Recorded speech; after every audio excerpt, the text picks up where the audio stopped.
E se tiver um terceiro topo, um topo triplo, fica muito mais fácil ver o quê? Um grande retângulo. Ou fundo triplo, um grande retângulo. Já entramos agora no momento que poderemos já ver figuras mais avançadas. Então já passamos aquela parte da manhã mais introdutória, mais básica, aquela primeira parte mais básica, agora uma parte mais intermediária, com figuras bem conhecidas, topo duplo, fundo duplo, oco invertido, bandeiras, flâmulas. Agora a gente começa a entrar numa parte do curso mais avançada. Então, topos e fundos arredondados, cup and handle, deriva, o diamante, o bumper reversal. Então, figuras mais avançadas que vocês não verificariam em um curso normal. O que é o topo arredondado? É uma figura de continuidade. O papel não está em forte queda? Ele faz uma leve pausa, encontrou um suporte, tenta realizar um pouquinho o lucro de vendidos, porque está caindo, fica de lado e volta a cair. Vai encontrar qual suporte? O anterior. Se romper, vai cair forte. No mínimo, tende a cair muito mais essa altura aqui, a altura do semicírculo. Então, topo arredondado é um semicírculo com suporte. Quem quiser procurar essa formação, CESP 6, antes da crise, caiu, topo arredondado e despencou. Despencou feio demais e teve um grande alerta. Embraer, topo arredondado que demorou um pouquinho mais, despencou, saiu de 25, perdeu aqui em 18 e foi buscar abaixo de R$10. Tem uma formação bem importante, uma formação muito utilizada no intraday.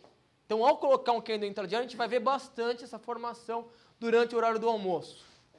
Tem os dois lados, tanto de quem está estopando uma venda já ganhou bastante, quanto quem acha que está muito barato e quer tentar achar uma reversão e se dá mal. E aí o papel indica que vai continuar caindo bastante. Topo arredondado, figura de continuidade da queda, uma figura mais avançada que a gente entrou agora. Consegue enxergar uma flâmula depois? Despencou o mastro, triângulo simétrico que deu continuidade à tendência de baixo. Então aqui é o mastro e aqui é o triângulo. Mastro com triângulo, o nome é flâmula. Tende a continuar a tendência iniciada pelo mastro. Você vê que cai sempre muito mais que a projeção da figura. Essa é uma figura bem interessante. Não é tão frequente, mas ela é bem interessante. E o contrário? E uma continuidade de uma alta que forma a mesma coisa, esse arredondamento, esse semicírculo. Temos aqui o fundo arredondado. Está em forte alta o papel do Unibanco, antes da fusão com o Itaú. Encontrou uma resistência, forma esse fundo arredondado, rompe a resistência, confirma a formação, porque pode não se confirmar se não romper a resistência, e disparou muito mais que a altura do fundo arredondado. Tem papéis atuais que estão com essa formação. Rente 3 é uma delas, uma das ações que formou o fundo arredondado. Natura fez no passado e continua a disparar o fundo arredondado. E o papel aqui do Unibanco disparou. Consegue enxergar em nossa tela aqui esse semicírculo? Há uma variação do fundo ao topo arredondado. Até dá para fazer uma analogia entre retângulos e triângulos. O fundo arredondado, quando ele vai romper essa resistência, ele é um atleta que chega numa maratona aqui, ele está cansado ou está descansado? Ele está um pouco cansado. Essa subidinha aqui não foi muito fácil. Ele pode romper ou não. Se romper, ótimo. Até às vezes ele faz um pullback aqui para descansar e voltar a subir.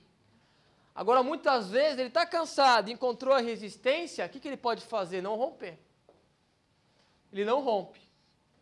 Mas se ele respeitar uma LTA desses fundos aqui, ele pode voltar a subir. Apresenta uma bandeira aqui, rompe e volta a subir. E parece o que novamente agora? Um outro fundo arredondado, um outro semicírculo. E aí rompe. Agora, quando ele rompe mais descansado que o movimento anterior? Então eu comparo o fundo arredondado com um retângulo, que rompe um pouco cansado. E o cup and handle, que é essa formação com dois semicírculos, cup and handle porque é o copo e o pegador da xícara, eu comparo a qual formação, Graça? Ao triângulo, que rompe um pouquinho mais descansado, com mais força de impulsão. Uma figura até um pouco melhor para se operar. Então ele descansou e agora dispara. E ainda assim eu utilizo a projeção do semicírculo maior. Então essa projeção para cá.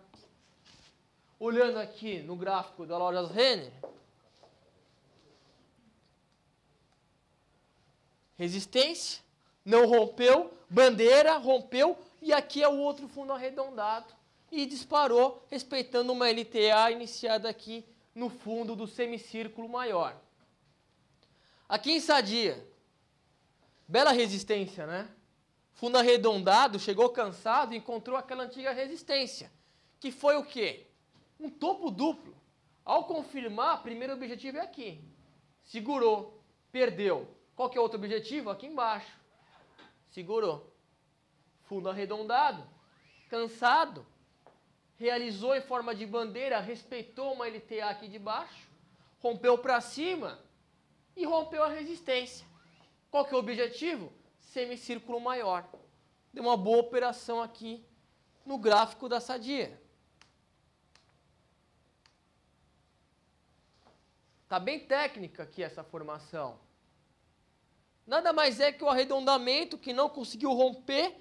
Esse outro arredondamento, ele é saudável, ele é interessante, porque agora ele vai disparar praticamente do zero. Aqui ele chegou muito cansado. Fez um pullback e disparou. E tem uma LTA que voltou a respeitar essa LTA. E disparou mais ainda. Qual que é a projeção? Essa altura aqui. E atingiu. Depois subiu até mais. Então, o cup and handle é sempre quando forma esses dois arredondamentos. E é muito comum acontecer essa formação no intraday. Colocando o candle intraday de 1 minuto, meio-dia, para depois de disparar, fica na hora do almoço com pouco volume, fica um pouco de lado e aqui umas 3h30 da tarde dispara. E aí você olha a formação do arredondamento do cup and handle. Então, no módulo de Day Trade, a gente vai voltar a ver bastante essa formação. E ela tem um horário bem peculiar para ocorrer.